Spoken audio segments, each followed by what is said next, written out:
Hello everyone, GS food classes में आपका स्वागत है। जैसा कि आप जानते हैं कि यूपी ट्रिपल एससी की तरफ से कई परीक्षाएं आयोजित की जा रही हैं। इसमें सबसे महत्वपूर्ण परीक्षा जो अभी हाल ही में लगी हुई है वह है लेखपाल भर्ती की। लेखपाल भर्ती में पर्यावरण का महत्वपूर्ण वेटेज है। लगभग 10% के आसपास क्वेश्चन आएंगे, इसलिए पर्यावरण से संबंधित एमसीक्यू सबसे पहले हल करवाए जा रहे हैं जो यूपी ट्रिपल एससी में अभी तक पूछे गए हैं। आइए एमसीक्यू को हल किया जाता है। पहला क्वेश्चन है कि बायोस्फीयर रिजर्व का विचार डैश द्वारा कार्यक्रम के तहत शुरू किया गया था। तो बायोस्फीयर रिजर्व, इसका ऑप्शन होगा यूनेस्को मैन एंड बायोस्फीयर। आइए इसके बारे में विस्तार से पढ़ते हैं।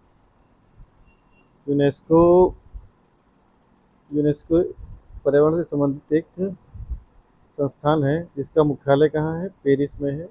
कब स्थापना हुई थी? 1945 में। इसका फुल फॉर्म क्या है? United nation educational scientific and cultural organisation, यानी यूनेस्को जो है पर्यावरण से संबंधित या पर्यावरण संरक्षण से संबंधित एक संस्थान है। इसी के द्वारा मैब प्रोग्राम शुरू किया गया था 1971 में। क्या? Man and biosphere programme. और इस प्रोग्राम का क्या महत्व था कि पर्यावरण और लोगों के बीच जो संबंध है उसको सस्टेनेबल और साइंटिफिक बनाया जाए ताकि वह सतत विकास को प्राप्त हो सके। तो इसी मैप प्रोग्राम के तहत जो है बायोस्फीयर शुरू किया, यानी ये एक आरक्षित क्षेत्र है। किसके लिए? वाइल्ड लाइफ के लिए, बायोडाइवर्सिटी के लिए। और ये कब शुरू हुआ था बायोस्फीयर रिजर्व? 1973 से 74 के बीच। 1973 से 74 के बीच, यानी बायोस्फीयर रिजर्व कब स्टार्ट हुआ था? 1973 से 74। बायोस्फीयर रिजर्व क्या है? जो वन्य जीव हैं उनके संरक्षण को सुनिश्चित करता है। वन्य जीव हैं वन्य जीव हैं उनके लिए है ये। आइए अगला क्वेश्चन करते हैं। यहीं पे लिखा है बायोस्फीयर रिजर्व का विचार 1973-74 में यूनेस्को द्वारा मैप कार्यक्रम के तहत शुरू किया गया था। तो बायोस्फीयर रिजर्व का विचार यूनेस्को मैन एंड बायोस्फीयर कार्यक्रम के तहत शुरू किया गया था। ये क्लियर हो गया। अगला क्वेश्चन आते हैं कि जल चक्र के पीछे मुख्य प्रेरक शक्ति कौन सी है? तो जल चक्र जो है उसमें है सोलर रेडिएशन, यानी सौर विकिरण। यानी इसमें क्या होता है, क्यों इम्पोर्टेंट है कि ये सूर्य है।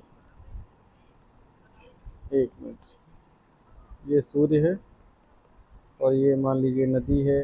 तो नदी का पानी जो है वाष्पीकरण करेगा, सूर्य के प्रकाश में वाष्पीकरण होगा, बादल बनेंगे, उनका संघनन होगा और फिर ये बादल के रूप में वर्षा के रूप में फिर पृथ्वी पर आ जाएंगे। तो ये होता है जल चक्र। जल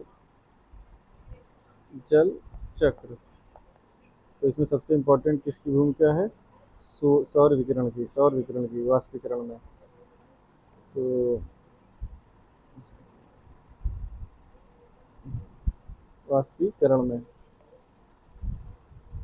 तो इसका आंसर क्या हो गया? बता दिया गया। तीसरा क्वेश्चन आता है पिरामिड का। तो पिरामिड तो आप जानते ही हैं। पिरामिड को तीन पिरामिड होते हैं। एक होता है एनर्जी का यानी ऊर्जा का, दूसरा होता है मास का और तीसरा होता है नंबर का। एनर्जी, मास और नंबर का तीन पिरामिड होते हैं। तो उसमें पूछा गया है घास के मैदान घास के मैदान पारिस्थितिक तंत्र में पारिस्थितिक पिरामिड का प्रकार क्या होता है? सीधा होता है। सीधा होता है। आइए इसको फिर सीधे से समझ लेते हैं। ये है इकोलॉजिकल पिरामिड। तीन तरह के होते हैं, नंबर का, बायोमास का, एनर्जी का। नंबर का या इसमें देखिए, अगर मान लीजिए एक छोटे से एरिया को मतलब हम मान लेते हैं, तो उसमें देखते हैं कि सबसे अधिक पेड़ पौधे होते हैं, तो उनको नंबर के हिसाब से अगर हम एक पिरामिड के आकार में रखेंगे तो सबसे ज़्यादा कौन होंगे? पेड़ पौधे, झाड़ियाँ होंगी। यानी उनका आधार सबसे चौड़ा होगा, बड़ा होगा। तो उसके बाद क्या होंगे? उस पर निर्भर होने वाले प्राथमिक उपभोक्ता, जिसमें आ जाएंगे इंसेक्ट आ जाएंगे, और ये डियर है, ये आ जाएंगे। यानी प्राथमिक उपभोक्ता आ जाएंगे। फिर प्राथमिक उपभोक्ता को खाने वाले द्वितीयक उपभोक्ता आ जाएंगे। इनकी संख्या इनसे कम होगी, मतलब सबसे ज़्यादा ये होंगे, उसके बाद ये, उसके बाद ये, और फिर इनसे भी कम जो है तृतीयक उपभोक्ता होंगे, तृतीयक उपभोक्ता होंगे। तो आप देख रहे हैं कि ये घास का अगर ये मैदान मान लें, तो सबसे अधिक संख्या पेड़ पौधे झाड़ियों की, फिर प्राथमिक उपभोक्ता, फिर द्वितीय, फिर तृतीय।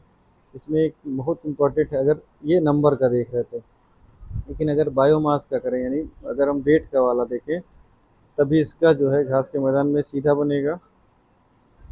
लेकिन बट इम्पॉर्टेंट चीज़ है बायोमास का, अगर हम तालाब का निकालें, तालाब का निकालें या फिर जलीय पायतंत्र का निकालें, तो यह उल्टा बनेगा। क्योंकि आप जलीय पायतंत्र में देखेंगे जो प्लैंकटन होते हैं, जिनको हम समुद्री घास वास कहते हैं, उनका वेट सबसे कम होगा।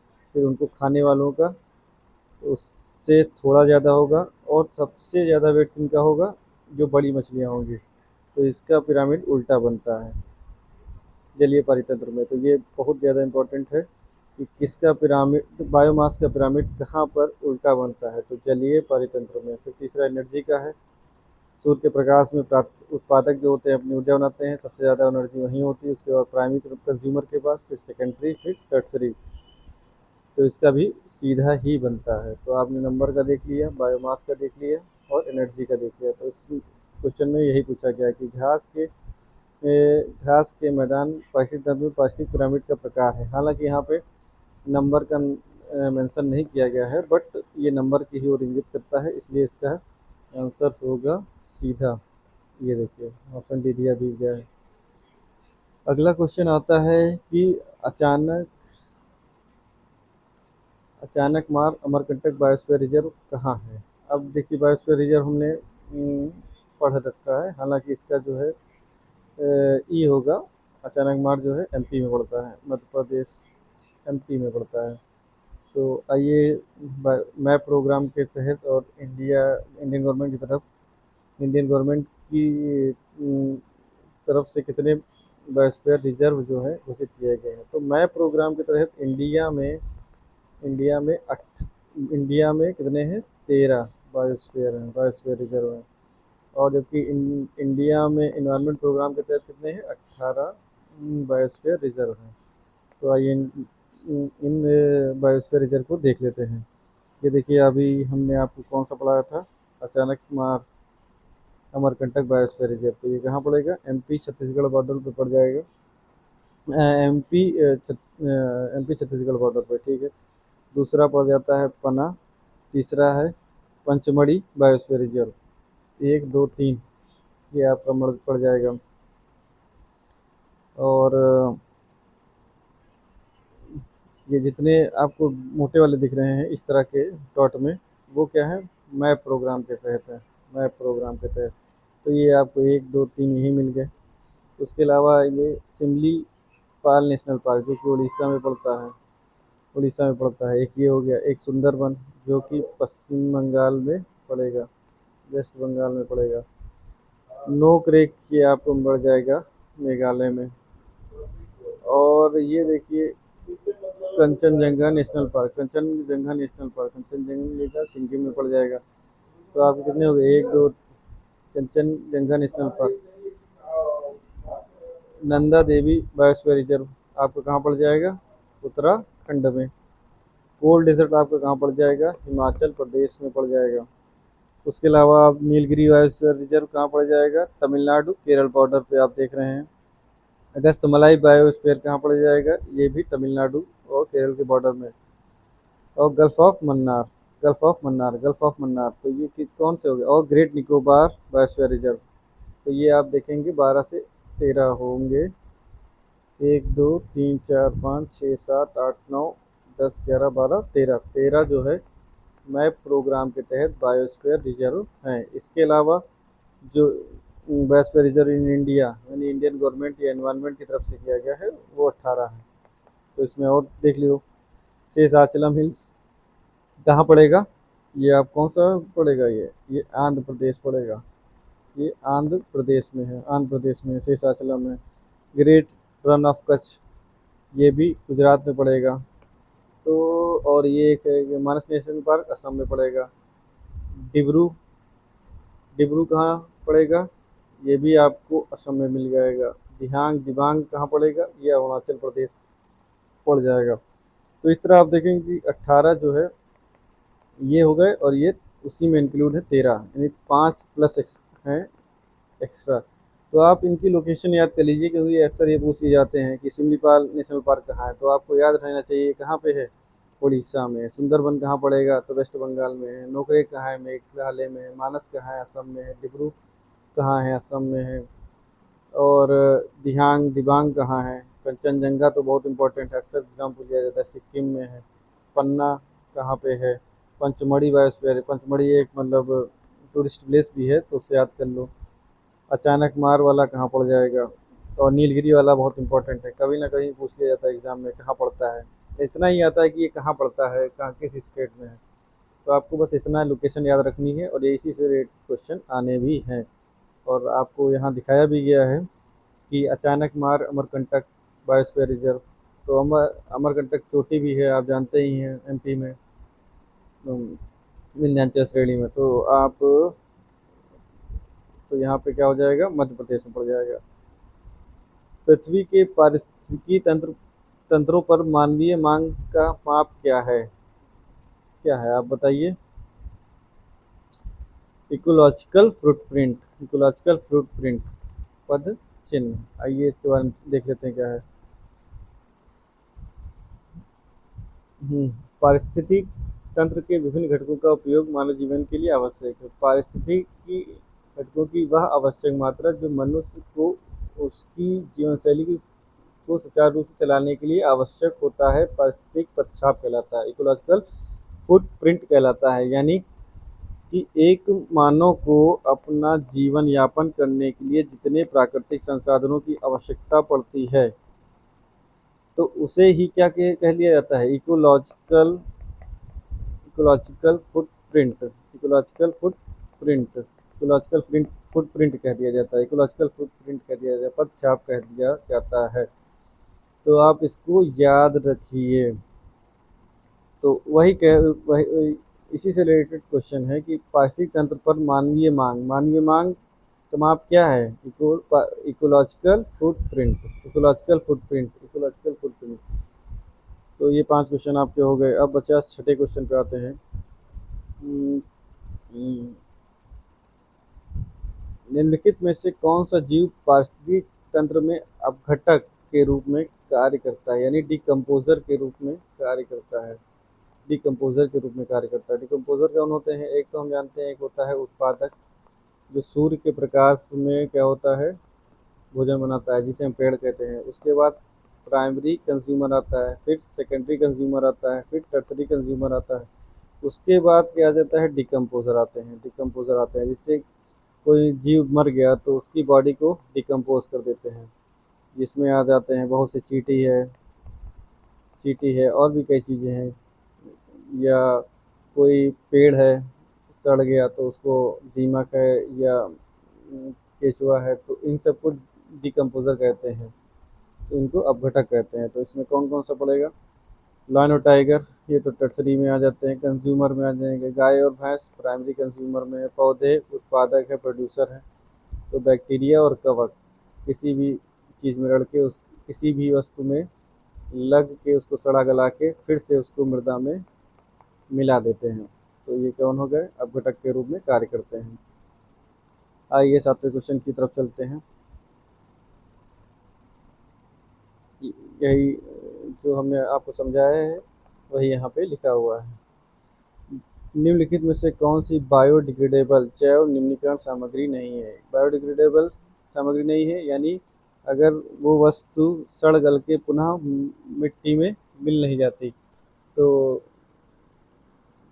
उसे क्या कहते हैं, बायोडिग्रेडेबल, यानी वो सड़ गल के पुनः जो है मृदा में मिल जाती है, तो उसे बायोडिग्रेडेबल कहते हैं। कपास आखिरी में नष्ट होकर मृदा में ही मिल जाएगा। जानवरों की हड्डी भी सड़ गल के मिल जाएगी।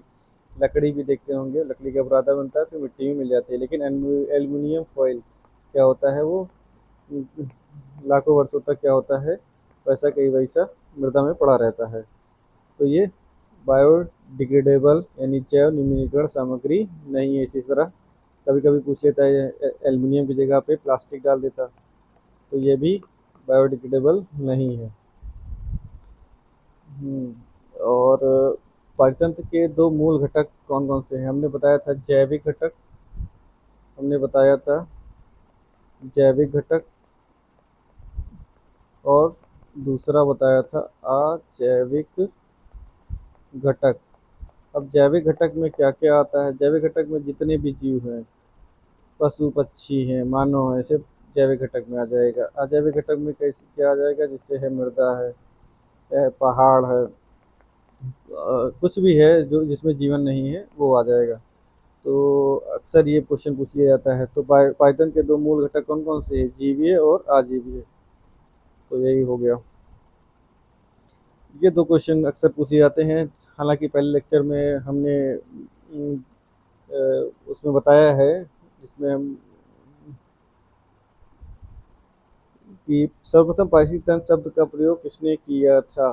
पारसिक तंत्र का शब्द का प्रयोग सबसे पहले टांसले ने अपनी पुस्तक इकोलॉजी में किया था। बस ये आपको यही याद करना है कि पारिस्थितिक तंत्र शब्द का प्रयोग किसने किया था?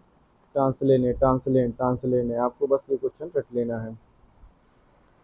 किसी विशेष भौगोलिक क्षेत्र में पाए जाने वाले पशु साम्राज्य को, यानी पशु पक्षियों को क्या कहा जाता है? फोना। और जो पेड़ पौधे होते हैं उनको क्या कहते हैं? फ्लोरा। बस यही चीज़ है। 10 हो गया, ये आ गया। हमने बताया था अजैविक घटक कौन कौन से होते हैं, बताइए। अजैविक घटक नहीं पूछा है, तो आप बताइए कौन से हैं। पानी अजैविक है, हवा अजैविक है, मृदा अजैविक है, कवक जो है जिसमें जीवन होता है, तो ये जैविक घटक है। तो यही हो गया आपका आंसर। तो अजैविक घटक नहीं, कौन सा? कवक।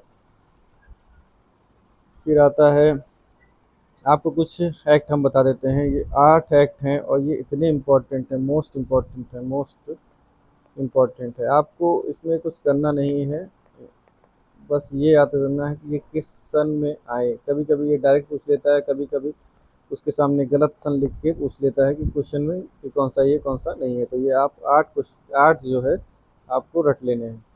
सबसे पहला वाइल्ड लाइफ प्रोटेक्शन एक्ट, वन्य जीव संरक्षण अधिनियम, WPA कब आया था? 1972 में। 1972 में। आपको ये सन रटा होना चाहिए। दूसरा water prevention and control act, यानी जल अधिनियम कब आया था? 1974 में। कब? 23 मार्च 1974 में। और वाटर सेस एक्ट कब आया था? 1977 में। वाटर सेस एक्ट 1977 में।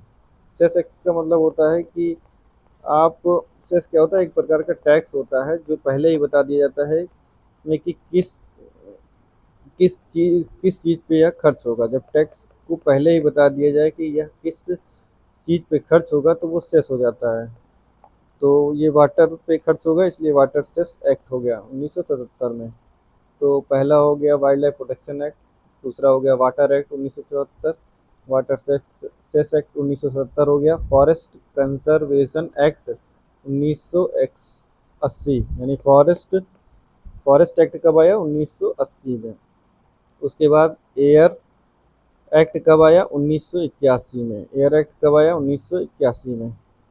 नॉइस एक्ट आया था 1987 में, बट इसको आगे चल के इसी में मिला दिया गया। तो वर्तमान में ये दोनों 5 और 6 नंबर एक में ही हैं, यानी एयर एक्ट, नॉइस एक्ट आपस में मिल चुके हैं।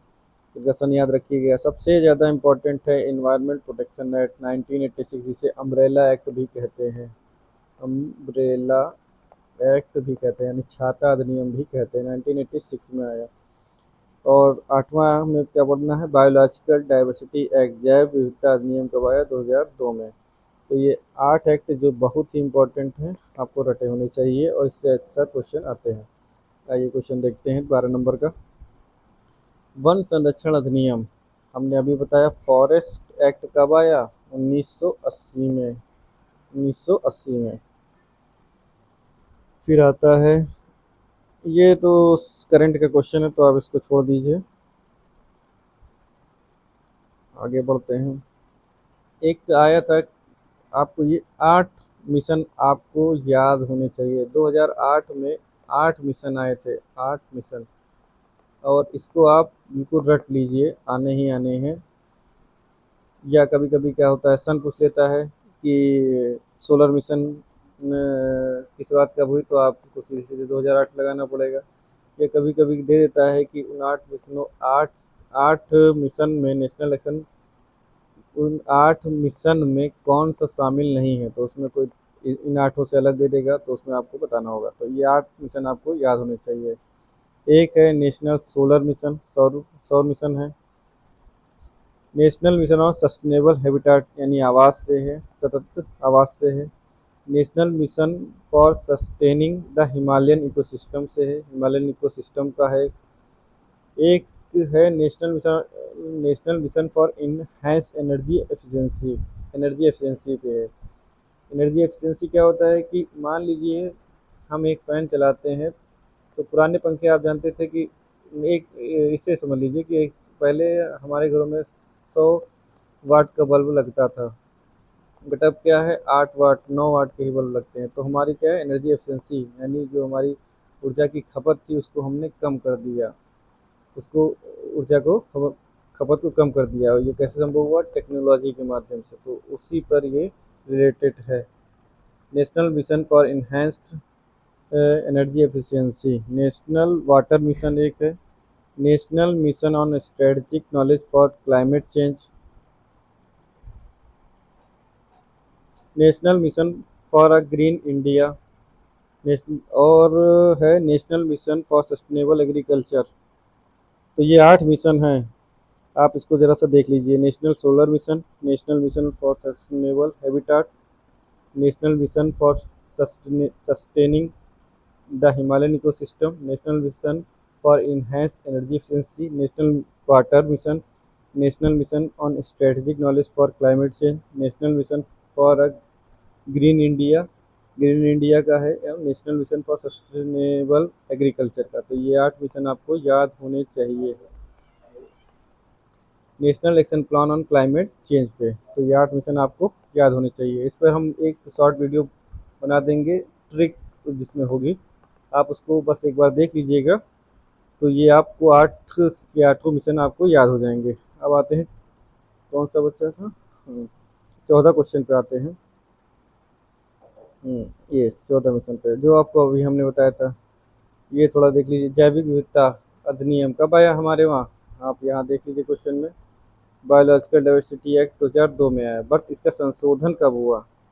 संशोधन जो है 2013 में 23 में हुआ था, 2023 में। तो उसी की डेट पूछी गई है, आप इसको ज़रा सा देख लीजिए कब आया था। कि जैविक विविधता संशोधन नियम 2023 कब लागू हुआ? कब लागू हुआ? 1 अप्रैल 2024 को, 1 अप्रैल 2024 को, ठीक है। और संशोधन कब हुआ था? 2023 में। जो हमने आगे बताया कि संशोधन कब हुआ? 2023 में। संशोधन के बाद वो लागू कब हुआ? 1 अप्रैल 2024 से लागू हुआ। अब आता है ये, अभी हमने आपको जो 8 मिशन पढ़ा है उसी से देखिए संबंधित आ गया कि national action plan on climate change outline was released by the prime minister of India in the year. जलवायु परिवर्तन पर राष्ट्रीय कार्य योजना की रूपरेखा भारत के प्रधानमंत्री द्वारा वर्ष कब जारी की गई? 2008 में। 8 मिशन कौन से हमने आपको बता दिया। मनमोहन सिंह की सरकार थी उस समय। 16वां आ जाता है कि निम्नलिखित में से कौन सा अंतर्राष्ट्रीय महत्व के वेटलैंड का सम्मेलन है? वेटलैंड क्या होता है कि वो जलीय स्थल होते हैं जो पर्यावरण के लिए एक स्पंज का काम करते हैं, एक छन्नी का काम करते हैं, और पृथ्वी पर वाटर लेवल को मेंटेन रखते हैं, वाटर लेवल को मेंटेन रखते हैं। जैसे तालाब है, तो तालाब एक रामसर साइट की तरह देखा समझा जा सकता है, जिसमें पानी जो है वर्षा का जल इकट्ठा होता है और वर्षा का जल जो है वो छान कर पुनः पृथ्वी के निचले स्तर पर भेज देता है, यानी पृथ्वी का जल स्तर को बनाए रखता है। तो रामसर कन्वेंशन इन्हीं से संबंधित है। वो आद्य भूमियों के संरक्षण, वेटलैंड के संरक्षण से संबंधित है। वेटलैंड के संरक्षण से संबंधित यानी जलीय स्थलों के संरक्षण से संबंधित है। तो अंतर्राष्ट्रीय महत्व के वेटलैंड का सम्मेलन है कौन सा? Ramsar convention. Ramsar convention. और याद रखिए रामसार एक जगह है, कहाँ पे आप बताइए? ईरान में है। कहाँ पे है? ईरान में। तो उसी के नाम पर रामसर रामसर कन्वेंशन। ये कब आया? 1971 में। कब लागू हुआ? 1975 में। दोनों इंपॉर्टेंट है। तीन क्वेश्चन बन सकते हैं कि रामसर कन्वेंशन किससे संबंधित है? आर्द्र भूमियों के संरक्षण से। कब लागू हुआ? 1971 में। 1971 में आया। कब लागू हुआ? 1975 में। तो आप इसको तीन चीजें हैं। और भारत ने इस संधि पर इस संधि को कब स्वीकार किया? 1982 में। तो 1971, 1975, 1982, ये ये तीन डेट आप याद रखिए। उसके बाद बस आपके तीन क्वेश्चन बचे हैं। निम्नलिखित में से कौन सा देश सावेन सावेन SAWEN south Asia wildlife enforcement network का सदस्य है? आइए इसके बारे में देख लेते हैं सावेन क्या है। सावेन जो है एक ग्रुप बनाया गया था जो साउथ एशिया के देश हैं। साउथ एशिया में कितने देश आते हैं आपको पता ही है? 8 देश आते हैं। भारत है, नेपाल है, भूटान है, श्रीलंका है, पाकिस्तान है, बांग्लादेश है, मालदीव है। तो ये 8 देश आते हैं और इन 8 देशों का एक ग्रुप है। तो इन लोगों ने क्या किया कि पर्यावरण और वन्यजीव के संरक्षण को बनाए रखने के लिए एक नेटवर्क बना लिया। क्योंकि आप जानते हैं कि पशु पक्षी या जो जीव हैं उनका उनके लिए कोई सीमा नहीं होती है, वो एक देश से निकल के दूसरे देश में चले जाते हैं।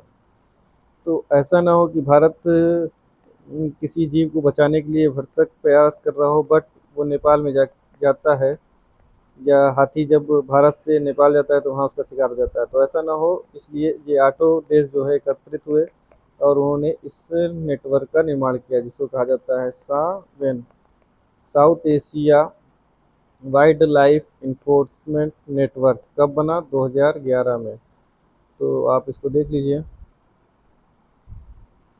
तो इसमें पूछा गया है सावेन का सदस्य है, पूछा है, तो कौन सा होगा? अफगानिस्तान। तो साउथ एशिया में 8 देश थे, अफगानिस्तान भी था उसमें, भूल गए थे हम, तो अफगानिस्तान हो गया। ये देखिए बांग्लादेश, भूटान, भारत, मालदीव, नेपाल, श्रीलंका, अफगानिस्तान और पाकिस्तान, ये 8 देश हो गए। अब आ जाता है कुछ आंदोलन हुए थे पर्यावरण को बचाने के लिए, जिसमें चिपको आंदोलन है, वही पूछ रहा है। उस आंदोलन की पहचान करें जो वनों के बारे में आम जनता की जागरूकता का जीवंत उदाहरण है। तो भारत छोड़ो आंदोलन तो हिस्ट्री का है, वन महोत्सव ऐसा कुछ नहीं, हरित क्रांति तो उत्पादन से है। तो कौन बचा? चिपको आंदोलन। चिपको आंदोलन कब शुरू हुआ था? 1973 में। 1973 में। कहाँ? उत्तराखंड में। पहले उत्तर प्रदेश में ही था ये, तो उत्तराखंड में। और इसके नेतृत्वकर्ता कौन थे? सुंदरलाल बहुगुणा और चंडी प्रसाद भट्ट। ये दोनों ही इंपॉर्टेंट नाम है, आप याद रखिए। कभी कभी पूछ लेता है कि चिपको आंदोलन के नेतृत्वकर्ता कौन थे? तो सुंदरलाल बहुगुणा, दूसरा चंडी प्रसाद भट्ट। और कभी कभी इस और भी आ जाते हैं, और भी कुछ आ जाते हैं, जैसे साइलेंट वैली प्रोजेक्ट या साइलेंट वैली आंदोलन कहाँ शुरू हुआ? केरल में। आप ये याद रख लो।